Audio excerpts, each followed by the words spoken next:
નમસ્કાર મિત્રો. રાત્રિના લગભગ 11:30 વાગ્યા હતા. શહેરના સૌથી મોંઘા વિસ્તારમાં આવેલા એક વિશાળ બંગલાના રસોડામાં અચાનક લાઇટ ચાલુ થઈ. કરોડો રૂપિયાનો માલિક, શહેરનો જાણીતો ઉદ્યોગપતિ વિરાટ સોમાણી ધીમા પગલે રસોડામાં આવ્યો. સામે સોનાની કિનારીવાળી થાળીમાં વિદેશી વાનગીઓ પડેલી હતી, પરંતુ વિરાટની નજર એ બધાને છોડીને એક નાનકડી સાદી રોટલી પર અટકી ગઈ. તેણે રોટલી હાથમાં લીધી, એક કોળિયો મોઢામાં મૂક્યો અને અચાનક તેની આંખોમાંથી આંસુ ટપકવા લાગ્યા. તે ધીમેથી બોલ્યો, આજે મારી પાસે કરોડો છે, પણ આ રોટલી સાથે બેસીને ખવડાવનાર માણસ ક્યાં છે? આ પ્રશ્ન માત્ર રોટલીનો નહોતો, આ પ્રશ્ન તેની આખી જિંદગીનો હતો. વિરાટ સોમાણીએ નાનકડા ગામની ધૂળભરી ગલીમાંથી પોતાની સફર શરૂ કરી હતી. તેના પિતા દેવજીભાઈ સામાન્ય દરજી હતા અને માતા હેતલબેન ઘરમાં કપડાં સીવીને પરિવાર ચલાવવામાં મદદ કરતી. ઘરમાં પૈસા ઓછા હતા, પરંતુ પ્રેમ ઘણો હતો. દરરોજ રાત્રે હેતલબેન તવા પરથી ગરમ રોટલી ઉતારતી અને વિરાટની થાળીમાં મૂકતી. વિરાટ હસીને કહેતો, માં, મારી રોટલી સૌથી મોટી. હેતલબેન હસતા કહેતા, મારો દીકરો મોટો થશે ને ત્યારે રોટલી ગમે તેટલી મોટી ખાઈ શકશે. દેવજીભાઈ તરત કહેતા, પણ બેટા, રોટલી મોટી કરતાં દિલ મોટું કરજે. નાનો વિરાટ ત્યારે એ વાતનો અર્થ સમજતો નહોતો, પરંતુ સમય સાથે વિરાટ મોટો થયો. ભણવામાં હોશિયાર હતો. શહેરમાં ગયો, નાની નોકરી કરી, પછી કપડાનો વેપાર શરૂ કર્યો. એક પછી એક તક મળતી ગઈ અને વિરાટની મહેનત રંગ લાવતી ગઈ. 10 વર્ષમાં તેની કંપની કરોડોની બની ગઈ. પહેલાં તેણે શહેરમાં મોટું ઘર લીધું, પછી નવી કાર, પછી ઓફિસ, પછી બીજી કંપની, અને થોડા વર્ષોમાં વિરાટનું નામ કરોડપતિ ઉદ્યોગપતિ તરીકે પ્રખ્યાત થઈ ગયું. પરંતુ એક વસ્તુ બદલાઈ ગઈ હતી. વિરાટનું જીવન પૈસાથી ભરાતું ગયું અને સંબંધોથી ખાલી થતું ગયું.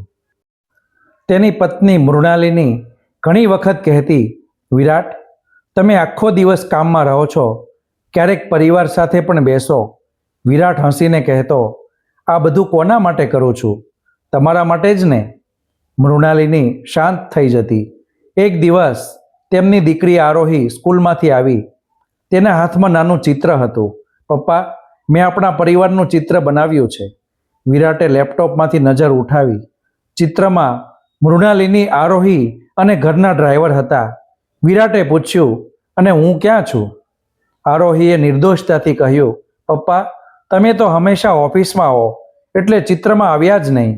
વિરાટ એક ક્ષણ માટે ચૂપ રહ્યો, પણ પછી ફોન વાગ્યો અને તે ફરી મીટિંગમાં વ્યસ્ત થઈ ગયો. તેને ખબર જ ન પડી કે દીકરીએ ચિત્રમાં જે ખાલી જગ્યા રાખી હતી એ ધીમે ધીમે તેમના સંબંધોમાં પણ આવી રહી હતી. સમય પસાર થતો ગયો. દેવજીભાઈ અને હેતલબેન હવે વૃદ્ધ થઈ ગયા હતા. તેમણે વિરાટને ઘણી વખત ફોન કર્યો, બેટા, ક્યારેક ગામે આવી જા. વિરાટનો એક જ જવાબ, પપ્પા, હાલ બહુ કામ છે, પછી આવું.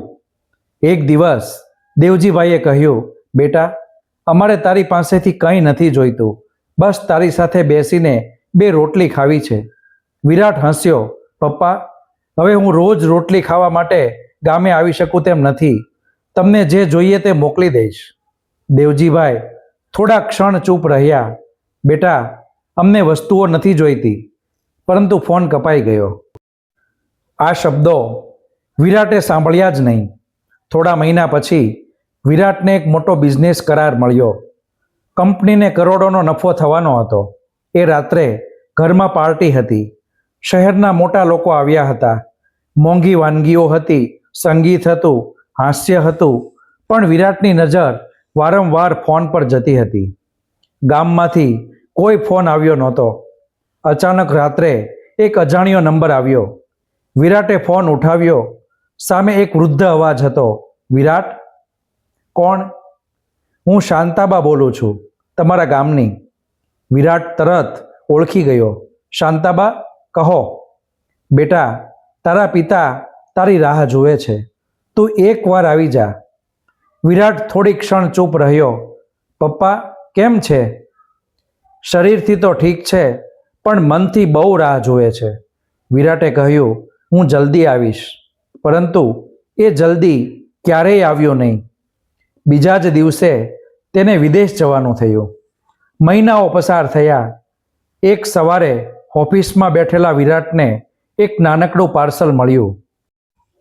પાર્સલમાં જૂનો કાપડનો રૂમાલ અને એક કાગળ હતો.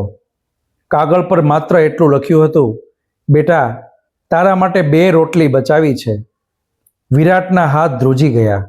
કાગળ સાથે કોઈ તારીખ નહોતી, કોઈ સરનામું નહોતું, અને સૌથી મોટું રહસ્ય એ હતું કે આ કાગળ મોકલનાર કોણ? વિરાટે તરત ગામે ફોન કર્યો. ફોન બંધ હતો. તે પહેલી વાર કામ છોડીને ગામ તરફ નીકળ્યો. ગામ પહોંચ્યો ત્યારે જૂનું ઘર બહારથી બંધ હતું. બાજુના ઘરમાં રહેતા એક વૃદ્ધ માણસે તેને જોઈને કહ્યું, તમે વિરાટ છો ને? હા. તમારા માતા પિતા થોડા સમયથી અહીં નથી રહેતા. વિરાટ ચોંકી ગયો. ક્યાં ગયા? વૃદ્ધે કહ્યું. એ તો તમને ખબર હોવી જોઈએ. વિરાટના ચહેરા પર ચિંતા છવાઈ ગઈ. તે ગામમાં દરેક જગ્યાએ શોધવા લાગ્યો. છેલ્લે તેને ખબર પડી કે દેવજીભાઈ અને હેતલબેન નજીકના એક નાના આશ્રમમાં રહેતા હતા. વિરાટ ત્યાં પહોંચ્યો. આશ્રમ ખૂબ સાદો હતો. ન કોઈ વૈભવ, ન કોઈ મોંઘી સુવિધા. એક ખૂણામાં દેવજીભાઈ બેઠા હતા. વિરાટે પિતાને જોયા. પપ્પા? દેવજીભાઈએ ધીમે ધીમે નજર ઉઠાવી. થોડા સમય સુધી બંને એકબીજાને જોતા રહ્યા. પછી દેવજીભાઈ હસ્યા. આવ્યો મારો મોટો માણસ? વિરાટના ગળામાં શબ્દ અટવાઈ ગયો. તે પિતાના પગે પડી ગયો. પપ્પા, તમે અહીં કેમ? દેવજીભાઈએ કહ્યું, ઘર તો તારું હતું બેટા, પણ એ ઘરમાં તારી યાદ સિવાય અમારું શું હતું? વિરાટની આંખોમાં આંસુ આવી ગયા. તેણે પૂછ્યું, મને કેમ ન કહ્યું? દેવજીભાઈ હસ્યા. કેટલી વાર કહું? તું હંમેશા કહેતો કે તું અમારા માટે કામ કરે છે. અમને લાગ્યું કે કદાચ તારા કામની વચ્ચે અમારી જગ્યા જ નથી. આ વાત વિરાટના હૃદયમાં ઉતરી ગઈ. થોડી વાર પછી હેતલબેન રસોડામાંથી 2 રોટલી લઈને આવી. તેમણે એક રોટલી વિરાટ સામે મૂકી. લે બેટા. વિરાટ રડવા લાગ્યો. માં, તમે હજી પણ મારી માટે રોટલી રાખો છો? હેતલબેન હસ્યા. માતા પોતાના દીકરા માટે રોટલી રાખવાનું ક્યારેય બંધ કરતી નથી. વિરાટે રોટલી હાથમાં લીધી, પરંતુ તે ખાઈ શક્યો નહીં. એણે પૂછ્યું, મારા માટે મોકલેલો કાગળ કોણે લખ્યો હતો? હેતલબેન અને દેવજીભાઈ એકબીજાને જોવા લાગ્યા. વિરાટ ફરી પૂછ્યું, મને કહો. ત્યારે બાજુમાં ઊભેલી એક યુવતી આગળ આવી. તેનું નામ નિષ્કા હતું. વિરાટે તેને ઓળખી નહીં. નિષ્કાએ કહ્યું, એ કાગળ મેં મોકલ્યો હતો. વિરાટ આશ્ચર્યચકિત થઈ ગયો. તમે કોણ? નિષ્કાએ જવાબ આપ્યો, હું અહીં આશ્રમમાં બાળકોને ભણાવું છું. વિરાટે પૂછ્યું, પણ તમને મારા માતા પિતાની એટલી ચિંતા કેમ? નિષ્કા થોડા ક્ષણ ચૂપ રહી. પછી તેણે એક જૂનો ફોટોગ્રાફ વિરાટ સામે મૂક્યો. ફોટામાં નાનો વિરાટ હતો. તેની બાજુમાં દેવજીભાઈ હતા. વિરાટે ફોટો જોયો. આ તમને ક્યાંથી મળ્યો? નિષ્કાએ કહ્યું, તમારા પિતાએ મને આપ્યો હતો. તેઓ દરરોજ તમારી વાત કરતા. વિરાટ ચૂપ રહ્યો. નિષ્કાએ આગળ કહ્યું, તમે જાણો છો, તમારા પિતા દર અઠવાડિયે આશ્રમના બાળકો માટે પોતાના હાથથી કપડાં સીવે છે. તેઓ કહે છે, મારો દીકરો ઘણો મોટો વેપારી છે, પણ હું પણ કોઈના જીવનમાં કામ આવી શકું. વિરાટની આંખો ફરી ભરાઈ આવી. તેને સમજાયું કે જેને તેણે ગરીબ અને નિર્ભર સમજી લીધા હતા, એ પિતા તો હજુ પણ બીજા માટે જીવતા હતા. પણ રહસ્ય હજી પૂરું થયું નહોતું. નિષ્કાએ વિરાટને એક જૂની ડાયરી આપી. આ તમારા પિતાની છે. તેમણે મને કહ્યું હતું કે યોગ્ય સમયે તમને આપવી. વિરાટે ડાયરી ખોલી. પહેલા પાને લખ્યું હતું, વિરાટને પૈસાની જરૂર નહોતી. તેને માત્ર એ ભય હતો કે ગરીબીમાં પાછા ન જવું પડે. વિરાટ આગળ વાંચતો ગયો. ડાયરીમાં તેના બાળપણની વાતો હતી. એક પાને લખ્યું હતું, આજે વિરાટે મારી થાળીની રોટલી પણ ખાઈ લીધી. મને ભૂખ લાગી હતી, પણ તેને ખુશ જોઈને પેટ ભરાઈ ગયું. બીજા પાને લખ્યું હતું, આજે વિરાટે કહ્યું કે તે મોટો થઈને અમને મોટું ઘર આપશે. મને ઘર નથી જોઈતું, મને એટલું જ જોઈએ છે કે એ ક્યારેક મારી બાજુમાં બેસે. વિરાટ ડાયરી બંધ કરીને જમીન પર બેસી ગયો. એને સમજાયું કે તેણે આખી જિંદગી પોતાના પિતાનું સ્વપ્ન ખોટું સમજ્યું હતું. તે માનતો હતો કે પિતાને મોટું ઘર જોઈએ, પરંતુ પિતાને તો માત્ર દીકરાનો સમય જોઈતો હતો. વિરાટે એ દિવસે એક મોટો નિર્ણય લીધો. તેણે પોતાની કંપની બંધ કરી નહીં, પૈસા કમાવાનું પણ છોડ્યું નહીં, પરંતુ તેણે પૈસાની પાછળ દોડવાની રીત બદલી. કંપનીમાં નવી નીતિ બનાવી. દરેક કર્મચારીને પરિવાર માટે સમય મળે તે માટે ખાસ રજા. ગામમાં તેણે વૃદ્ધો માટે ભોજન કેન્દ્ર શરૂ કર્યું. પણ તેણે તેના નામે કોઈ બોર્ડ લગાવ્યું નહીં, કારણ કે દેવજીભાઈએ તેને કહ્યું હતું, બેટા, મદદ કરવી હોય તો નામ માટે નહીં, માણસ માટે કરજે. થોડા મહિનાઓ પછી વિરાટ પોતાના જૂના ઘરમાં ગયો. તેના માટે ખાસ મોંઘું ભોજન તૈયાર કરાયું હતું, પરંતુ તેણે બધું હટાવીને રસોડામાંથી લોટ મગાવ્યો.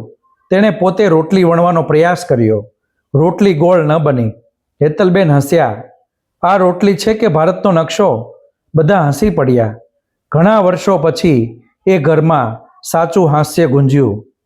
વિરાટે તવા પર રોટલી શેકી. એક રોટલી પિતાની થાળીમાં મૂકી, એક માતાની, એક પોતાની અને એક નાની રોટલી તેણે બાજુમાં બેઠેલી નિષ્કાને આપી. દેવજીભાઈએ પૂછ્યું, બેટા, આજે તારી સૌથી મોટી સંપત્તિ કઈ છે? વિરાટે આસપાસ જોયું, પછી સ્મિત કરીને કહ્યું, આ થાળી. દેવજીભાઈ હસ્યા. થાળી તો એક જ છે.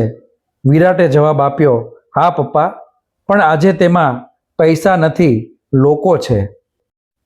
ઘરમાં શાંતિ છવાઈ ગઈ. હેતલબેનની આંખોમાં આંસુ હતા. વિરાટે ધીમેથી કહ્યું, પપ્પા, હું કરોડો કમાયો, પણ સૌથી મોટું નુકસાન એ કર્યું કે હું મારા લોકો સાથે બેસવાનું ભૂલી ગયો. દેવજીભાઈએ તેના ખભા પર હાથ મૂક્યો. ભૂલ થઈ એ ખરાબ નથી બેટા. ભૂલ સમજાય છતાં ન સુધારવી એ ખરાબ છે. તે દિવસથી વિરાટની જિંદગી બદલાઈ ગઈ. હવે તે દરેક રવિવારે પરિવાર સાથે જમતો. ક્યારેક મોટી હોટલમાં નહીં, પરંતુ પોતાના ઘરની સાદી થાળીમાં. ક્યારેક મોંઘી વાનગી નહીં, માત્ર દાળ, શાક અને રોટલી. અને દરેક વખતે તેને લાગતું, આ રોટલી પહેલાં પણ આવી જ હતી, બદલાયો તો હું છું. મિત્રો, જીવનમાં પૈસા કમાવા જરૂરી છે, સફળ થવું જરૂરી છે, પરિવારને સુખ આપવું પણ જરૂરી છે, પરંતુ એક સવાલ આપણે પોતાને પૂછવો જોઈએ, જે સુખ આપવા માટે આપણે દોડી રહ્યા છીએ, એ સુખમાં આપણા પોતાના માણસો આપણી સાથે છે કે નહીં? કારણ કે પૈસાથી ઘર મોટું થઈ શકે છે, પરંતુ સંબંધો નહીં. પૈસાથી મોંઘી થાળી ખરીદી શકાય છે, પરંતુ તેની સાથે બેસનાર પોતાનો માણસ ખરીદી શકાતો નથી. અને ક્યારેક જીવનની સૌથી મોટી દાવત મોંઘી હોટલમાં નહીં, પરંતુ પોતાના માણસો સાથે ખાધેલી સાદી રોટલીમાં મળે છે. વિરાટ પાસે કરોડો હતા, પરંતુ તેને એક રોટલી માટે તરસ ત્યારે લાગી જ્યારે તેને સમજાયું કે રોટલી ભૂખ મટાડે છે, પણ પ્રેમ જ જીવન ભરે છે. મિત્રો, યાદ રાખજો, સફળતા એ નથી કે તમારી પાસે કેટલું છે. સાચી સફળતા એ છે કે તમારી પાસે જે છે તેમાં કોની સાથે ખુશી વહેંચી શકો છો. જો આ વાર્તાએ તમારા દિલને સ્પર્શ્યું હોય તો આજે જ તમારા કોઈ પોતાના માણસને થોડો સમય આપજો. કદાચ તેને તમારી પાસેથી પૈસા નહીં, માત્ર તમારી હાજરીની જરૂર હોય. આ હતી બોધકથા ભંડારની આજની બોધકથા. ફરી મળીશું એક નવી વાર્તા, નવા પાત્રો અને જીવનને નવી દિશા આપતી નવી શીખ સાથે. મિત્રો, ત્યાં સુધી યાદ રાખજો, પૈસા કમાજો પરંતુ સંબંધો ગુમાવીને નહીં. આભાર.